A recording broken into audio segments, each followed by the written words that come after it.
se ha convertido en un lenguaje muy popular en la parte de desarrollo web, específicamente para poder crear sitios web estáticos, dinámicos, con fuentes de datos, etcétera, etcétera, etcétera. O simplemente para darle funcionalidad o interacción a nuestros sitios web. Es por eso que hoy te quiero comentar, después de haber empezado a trabajar con las variables y las funciones, hoy quiero comentarte un poco acerca de los selectores y cómo poder introducir JavaScript hacia nuestra página web. Lo primero que vamos a empezar es creando una carpeta. En este caso voy a crear una carpeta en mi escritorio y en este caso le voy a poner login JavaScript. Tú le puedes poner el nombre que tú quieras, simplemente es para poder anunciar que aquí justamente voy a crear mi tutorial y esta misma carpeta lo voy a arrastrar a Visual Studio Code para poder trabajar y listo, ya lo tengo. Ahora, dentro de esta carpeta voy a crear tres archivos. El primero va a ser un index.html, el segundo va a ser un estilos o styles.css y el tercero va a ser un main.js. Los nombres son totalmente indistintos. La estructura de archivos que tú propongas también es totalmente indistinta. Lo puedes meter en carpetas para poder organizarlo mejor. Simplemente en este caso es para poder mostrar la funcionalidad, ¿vale? Y una vez que ya tenemos esta parte, entonces vamos a situarnos dentro del index.html y en algunos videos anteriores cuando te comenté de mis extensiones, te decía que yo tengo una extensión que se llama Live Server. Si no has visto ese video, te recomiendo que lo veas y que instales esta extensión que es bastante buena para poder empezar a trabajar con un pequeño servidor web, un pequeño servidor HTTP que nos genera automáticamente el live server. Entonces, aquí justamente lo voy a dividir a lo mejor en dos partes para que podamos ir viendo las funcionalidades justamente de JavaScript y de CSS. Ok, lo primero que voy a hacer simplemente es agregar una estructura básica de JavaScript, de HTML. En este caso al title le voy a poner login. Y dentro de este login voy a crear un form. El action por el momento lo voy a dejar en blanco. El method le voy a decir que es post, aunque no lo voy a necesitar por el momento. Y dentro de esto voy a crear un div. Y dentro de este div voy a crear un label que tenga un username. Y aquí le voy a poner usuario con un input que tenga un name, username y un ID, username. Y esto lo voy a duplicar para poder tener un password. Y esto va a ser de tipo password también. Y listo. ¿Cuál es la ventaja de estar usando Live Server? Si tú observas, en el momento en que yo guardo, lo que va a hacer este servidor es que va a empezar a recargar justamente mi página con base en los cambios que yo tenga. Voy a agregar un div más y a este div le voy a poner un botón que le voy a decir iniciar sesión y este botón va a ser de tipo submit por el momento. Ahí está. No me quiero centrar mucho en HTML, no me quiero centrar mucho tampoco en CSS porque, pues bueno, eso seguramente lo puedes observar en mi canal, en el curso de HTML y CSS que creé, pero, pues bueno, simplemente le voy a dar unos estilos bastante rapidito. Lo primero es que le voy a decir al form que va a tener un max width del 50%. Le voy a decir que va a tener un height a lo mejor de 500 píxeles y le voy a decir que va a tener un display flex y un justify content center con un align items center. Ahí está.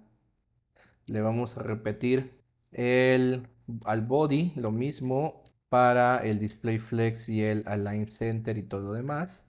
Ahí vamos a ver en consola cómo se va quedando, a ver si hay algún cambio o algo. Ah, bueno, obviamente esto no lo he enlazado, así que no lo vamos a poder ver todavía. Así que vamos a enlazarlo. Vamos acá al head y le vamos a decir link y va a ser styles.css.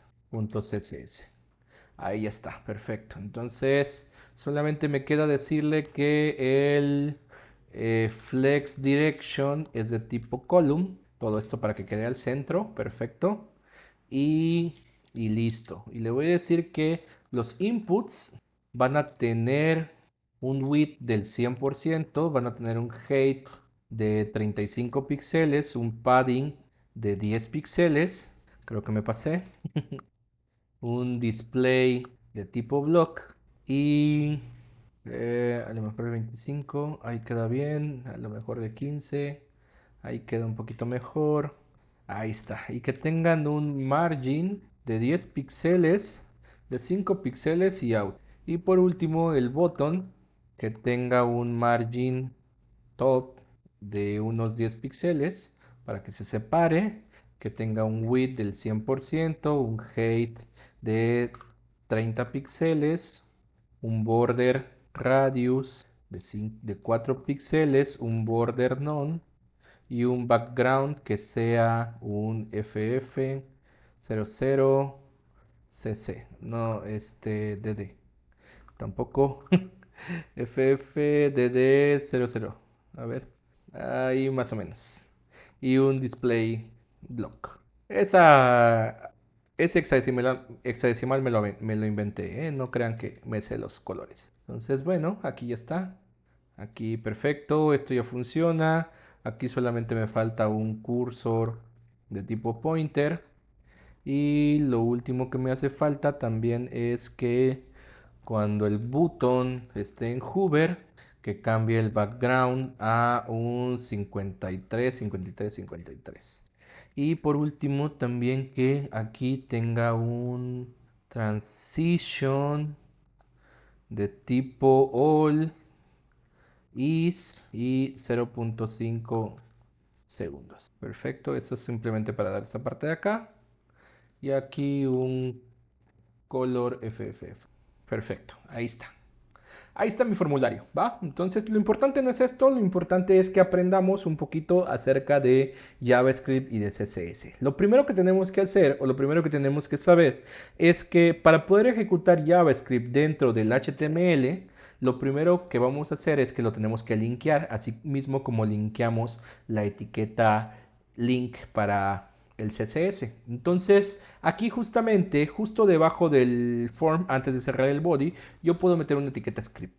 Esta etiqueta script como tal, así como está, puede funcionar y todo lo que yo vaya a escribir dentro de estas etiquetas script son JavaScript.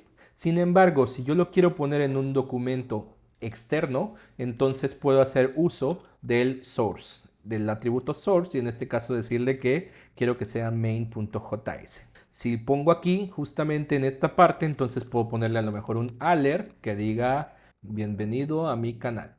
Y si guardo, ahí ya aparece justamente porque está linkeado a esta parte. Bien, entonces en el video anterior te estaba explicando un poquito acerca de las variables, los tres tipos de variables que tenemos, que es var, let, const, las funciones, cómo generar una función definida, cómo generar una row function. Decíamos y platicábamos un poquito acerca de las funciones anónimas, que en este momento tal vez las vayamos a tocar justamente.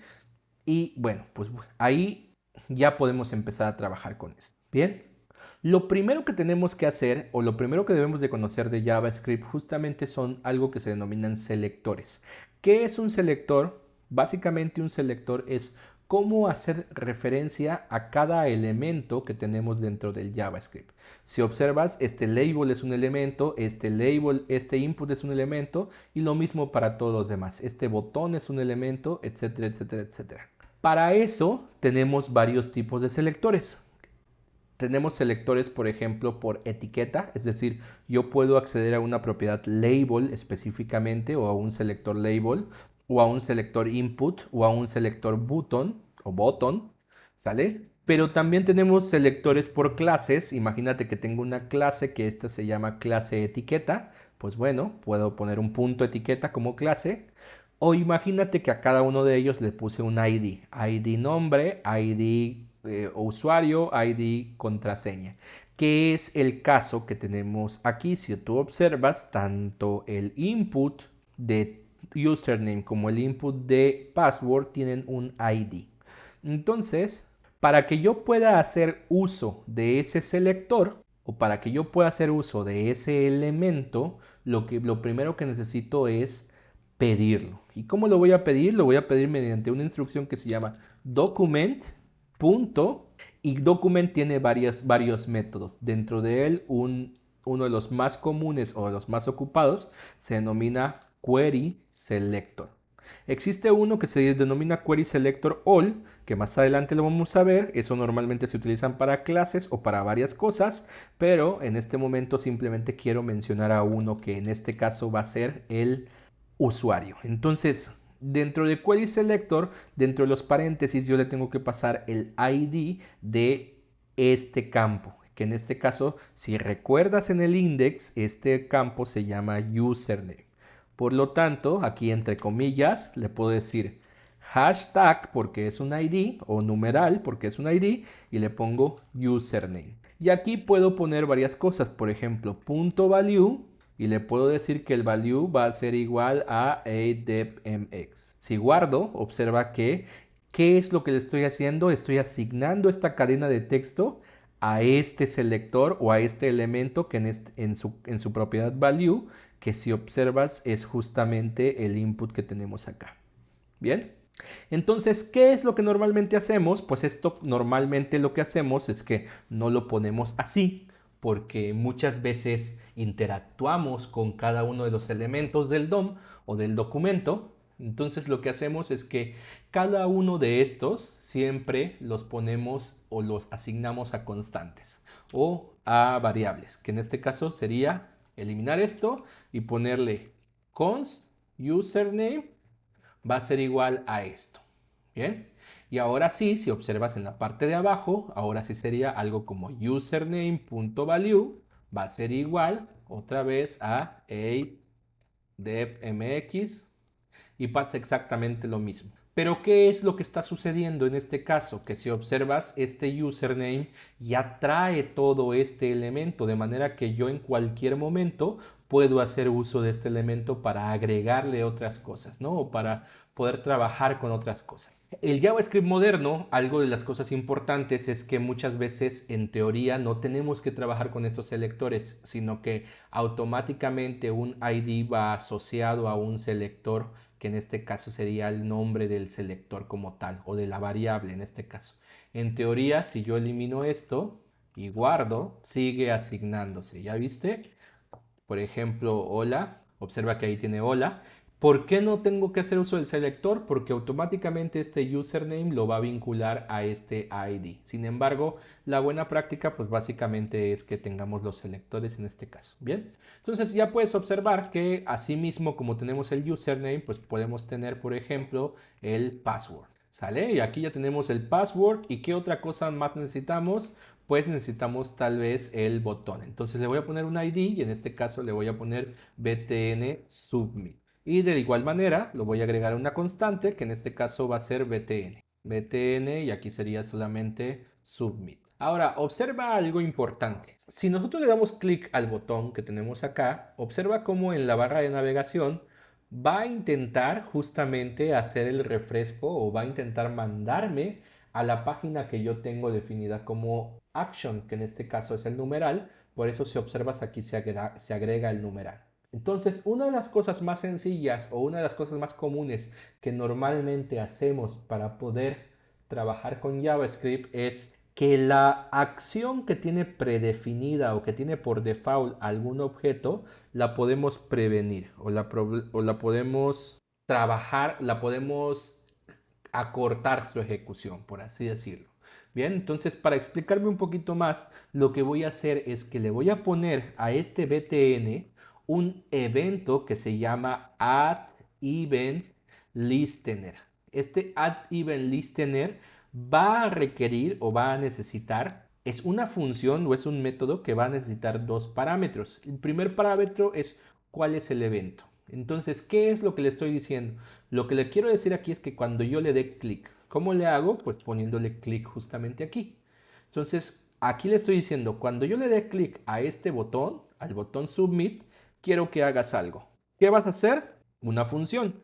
Y si recuerdas, te había dicho en el video pasado que las funciones pueden ser definidas, es decir, agregándoles un nombre, anónimas, como en este caso, que si observas no le puse ningún nombre y así lo voy a ejecutar, o como un arrow function, que si recuerdas, pues era justamente la flechita que poníamos así, más o menos. Entonces en este momento, solamente para trabajar, vamos a trabajar con una función anónima para que las conozcamos justamente, ¿bien? Y lo que le vamos a decir en este caso es, en principio, le quiero decir que va a tener esta función un parámetro que le vamos a denominar event o evento. ¿Sale? Entonces, este parámetro viene por defecto dentro de este método. De manera que aquí lo que estamos haciendo es que estamos cachando el evento. Y aquí le vamos a decir event.preventDefault.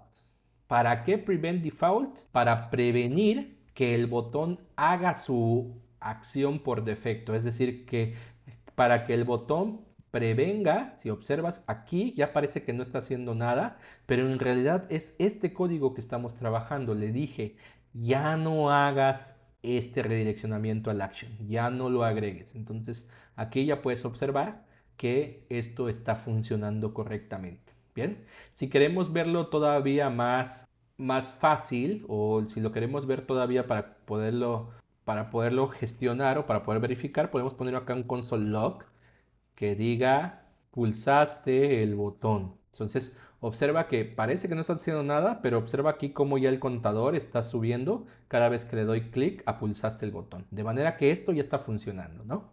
Entonces, ¿qué vamos a hacer acá? Bueno, pues lo que vamos a hacer es que en principio necesitamos validar justamente que esto esté funcionando. ¿Cómo hacemos un login? Pues normalmente lo primero que necesitamos es pedir que este usuario en principio tenga información, ¿no? Tenga letras.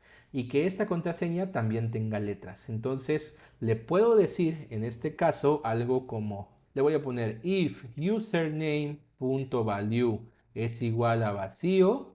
Entonces le voy a poner aquí un alert que diga agrega un usuario, un nombre de usuario. Entonces observa lo siguiente, si yo actualizo, aquí está vacío, agrega un nombre de usuario. Bien. Y observa que, pues bueno, aquí si observas me está redirigiendo porque borré el event.preventDefault. Ahí está. Entonces refrescamos y ahí agrega un usuario y ya no me redirige a nada. Ahora, ¿qué más tengo que hacer? Pues aquí podría hacer otro if y le puedo decir if password está vacío, pues entonces agrega un password o escribe, tal vez podría ser una buena opción, ¿no? Entonces, en lugar de agrega, aquí escribe. Y si observas, pues ahí está, escribe un nombre de usuario, escribe un password y aquí esto, si ya solamente, observa que ya solamente me aparece escribir un password y si escribo aquí, pues ya no me aparece nada, ¿no? Entonces, observa cómo esto está funcionando, esto está trabajando correctamente. Ahora, ¿qué podría pasar? Pues a lo mejor en lugar de que yo quiera que esta alerta trabaje o esta alerta me esté apareciendo a cada rato, a lo mejor y yo aquí le podría decir que el username en su class list le voy a agregar una clase que se llame error field, ¿sale? De campo con error. Y lo mismo para esto. De aquí nada más sería password. Entonces, observa que si yo le doy clic a este de inicia sesión, observa que si me voy a los elementos, busco dentro del body mi información, aquí vas a poder ver que mi input tiene un nuevo class que ya se llama error field. Y aquí también otro que se llama error field, ¿vale?